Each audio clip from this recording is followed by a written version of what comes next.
Hello sa ating mga SSS members and pensioners. It's me, Angel. Welcome sa aking YouTube channel.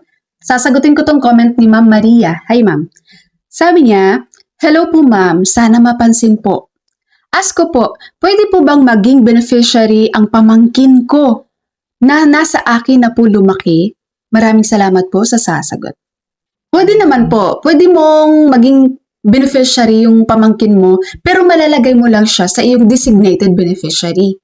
Lagi niyo pong tatandaan, pagdating po sa ating beneficiary, meron po tayong sinusunod na order of beneficiary.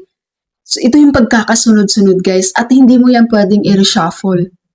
Ang order of beneficiary natin, nangunguna lagi dito ang primary beneficiary. Ito po ang iyong legal spouse at below 21 years old na anak.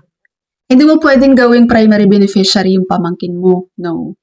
Tanging ang nagmamay-ari ng primary beneficiary ay ang iyong legal spouse at below 21 years old na anak. At kapag meron ka ding PWD na sila or disabled na sila bago sila nag 21 years old, so pasok sila bilang iyong primary beneficiary.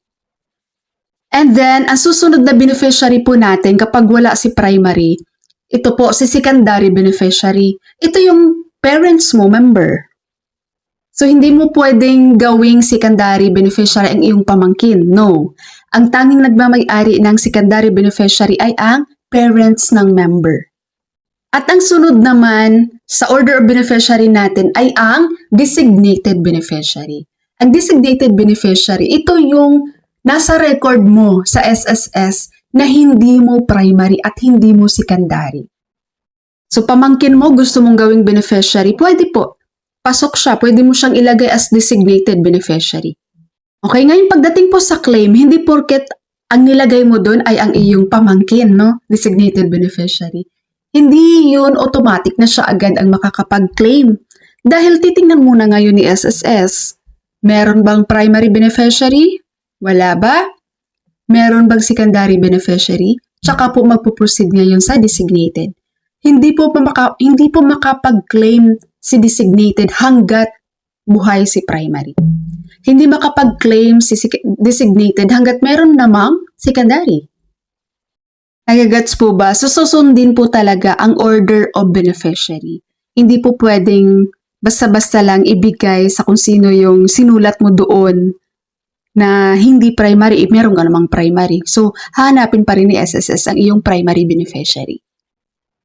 Okay? So ngayon naman po, kapag wala kang nilagay na designated beneficiary sa SSS, tapos na wala kang primary, wala ka na ring mga magulang, no? Tapos wala ka ring nilagay na designated beneficiary mo, so magpo-proceed ngayon si SSS sa legal heirs.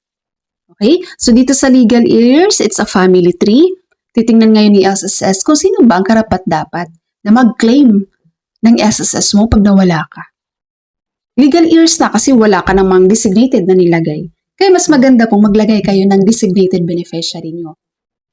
Para madali lang yung claims, no? Pag wala si primary, wala si secondary, pero may nakalagay ka namang designated beneficiary mo na buhay, makakapag-claim siya, hindi siya mahirapan kasi yung pangalan niya nandun sa iyong SSS records.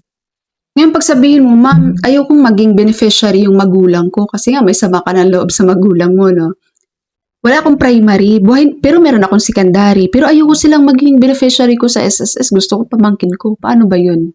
Pag ganyan guys, punta ka mismo sa SSS na lang. Kasi nga, sabi ko nga sa inyo, yung order of beneficiary, pagkakasunod-sunod yan.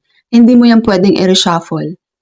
Okay? Kung meron ka mang concern sa magulang mo, punta ka ng SSS para matulungan ka nila mismo doon. Meron ka bang...